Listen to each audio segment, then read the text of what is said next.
Nanonood tayo ng ano. Papatayin ko siya. Ba, huwag mong papatayin.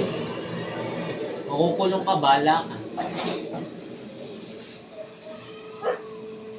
Yan, dapat kumutan mo. Ganyan dapat yung mga nanay. Kukumut. Kinukumutan yung mga anak. Kung nabubuhay kaya ang tatay Uy, mo, nahimik ka. mangyayari sa ating lahat ng ito, anak? Ba, nabubuhay, patay na nga, nabubuhay pa. Siguro hindi. Oo, hindi talaga. Bakit? Siguro hindi tayo umalis ng Cebu. Baka nagnegosyo na Ba't nga tayo. ba kayo umalis ng Cebu? Tapos ikaw, baka nakapagtapos ka na ng pag-aaral mo. Oo, ako matatapos na ang pag-aaral. Kayo hindi. Alam ko may rason ng Diyos kung bakit pinibigay niya sa atin Tama lahat ng pagsubok na to. Oo, may rason ng Panginoon. Pero sa kanya rin ako humingi ng tulong Oo, tama. para makamahal. Okay lang Kasi yan. nilayo ka ng Diyos sa mga disgrasya. Tama. Kasi kung pati ko mawawala,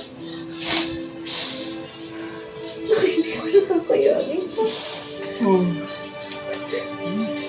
Ikaw na lang ang meron ko na.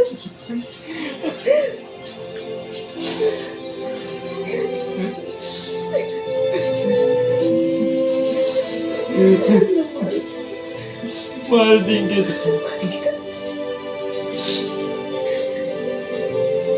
Mahal din kita.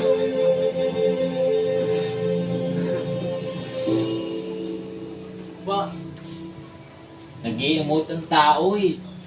Iiba nyo. Yan. Ayan na. Salamat. Kita nyo ba? Hindi, exam ko na next week sa ALSA. Alright. Next week na ba yun?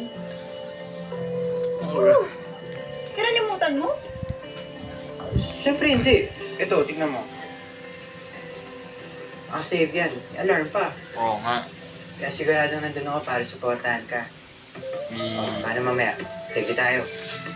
Siyempre naman. Crush ko yan ah. Sige. Hintayin kita, ah.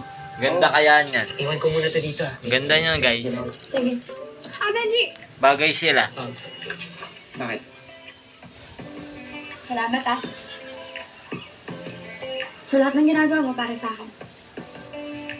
Ipapasa ko yung exam ko para hindi masayang yung mga paghihirap mo sa akin. Alam mo, ipapasa mo yung exam mo. Dahil deserve mo. Tsaka, Tama. alam ng Diyos kung para kanino may naalay lahat ng pagpupursige mo. Okay? Sana. Yan na lang. Ganyan ka na lang kaganda. Magiging mahal ko. Yeah. Ay, hintayin kita, ah. Yeah.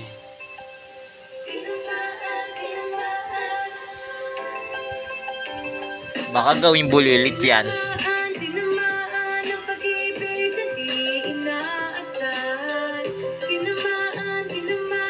Doon na na-copyright.